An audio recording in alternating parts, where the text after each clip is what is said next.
did the tech, so he's got to do the run cycle again or whatnot. The PCM's trying to shut it down. Whoop, like that. So you got to keep it running with his foot. It was running pretty good before we did that. Now his brain's all over the place trying to figure it out. Could also be the fact that it's got a couple bum O2 sensors too, so it's probably dumping fuel. Maps are tough, so that should be fine.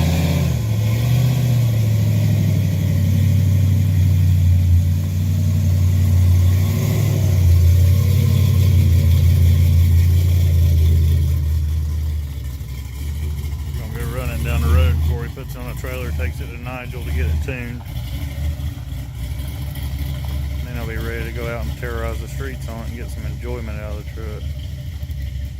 Make both of us happy. Had to sneak out here on him and see what he's doing. Better not be playing around in the rain like that.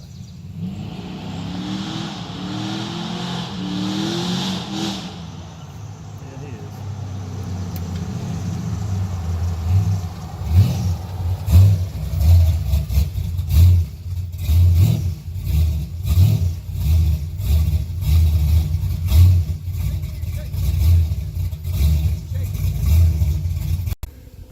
Pulled the codes on the thing. It came up with a cam position sensor and oxygen sensor, which we already knew that one of the oxygen sensors was a dud. The truck that it came off of was a fucking myth-tastrophe. But you know, also if these little guys are tight from where my dumb ass put a tack in it the other night and had to splice in right here and add a pin for the tack wire on his dash.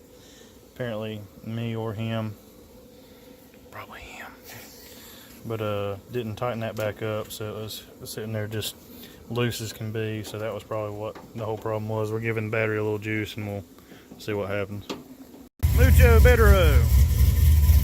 Mucho bettero. Got no engine lights that we're not supposed to have.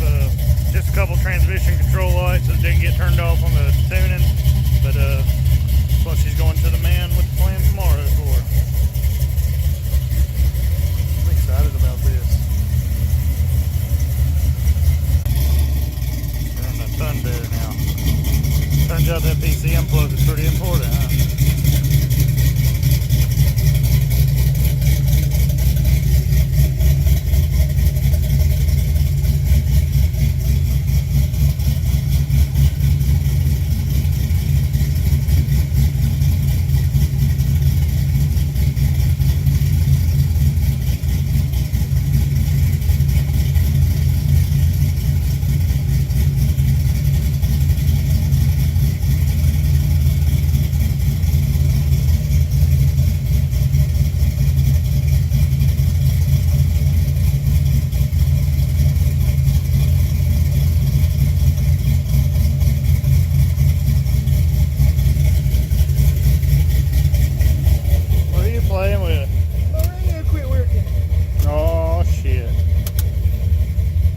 Cassette's not fucking be functional.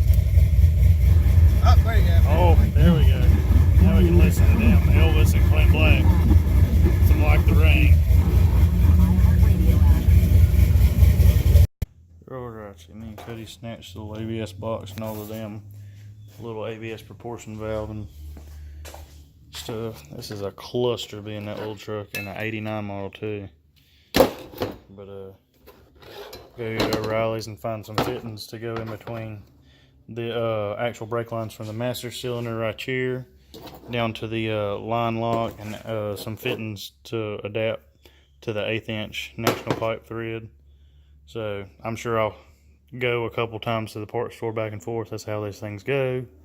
And need to clean all this sludge out too. I'm gonna do what Cody said and break all my brake lines loose, and I'll go out to Harbor Freight and grab me an actual good bleeder or whatnot. Well, it's Harbor Freight, so a goodish bleeder, and suck all the fluid out of it. See if we can get some fresh fluid in here while we're doing all this stuff. Ran out to O'Reilly's, grabbed a couple things. I'm sure I'll have to go back. These little fittings right here should finish up the back brakes. Grab a couple line wrenches because hell, I've lost all the good ones. And couple sticks of brake line, 1/4 and 1/8 brake line, so we should be able to make something happen now. We'll see. I'm sure there'll be about 11 more trips to the parts house. And I've only done one.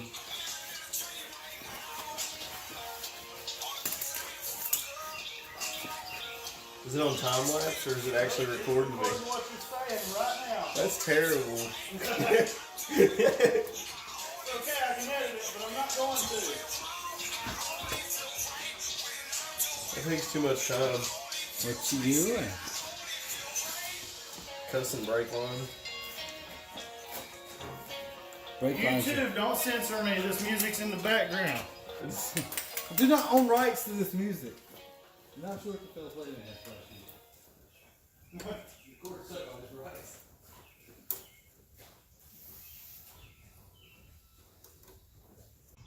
The line lock shenanigans are finally over. Got to go out and do a couple test runs and adjust them, make sure this little guy's holding enough on the line, and then not putting too much pressure to the back brakes while I'm going down the road and locking up and sliding. So I got to get it to a happy medium, and it took a while to do this, mainly because of a little bit of aggravation. I actually had the solenoid on upside down. I read the directions a couple times and never seen it anywhere where it was up or down on the thing. Got on the online directions and it clearly says that the directions are totally different, same part number and everything, but it clearly shows you that there's a upside or whatnot. So after trying to figure out why I didn't have no pressure going to my front brakes, it would like just barely lock them, and swap that upside down, and she's good to go. Gotta straighten up my wires. These 2 wires right here ran out of loom. I'm gonna go do a little bit of running up and down the street, seeing if the back brakes is gonna drag on the thing, and got everything semi neatened up in here. Still got to rerun my speaker wires. Not too worried about it till I put the carpet back in here for keeps or whatever. My 2-step, I now have it down here on that switch, so as soon as I let go of my brake, my 2-step disengages, and the line locks on this little fella right here, and red switch will engage the line lock, and then the left yellow switch will engage the 2-step. This guy's just a blank off for right now until I figure out what else to put right there. Do a little bit of running up and down the street and adjusting the brakes, and Sunday might actually take it to Shay's side. I was going to try for tomorrow, but I didn't have time between working on the van and trying to get this thing wrapped up, so we'll see what we can do.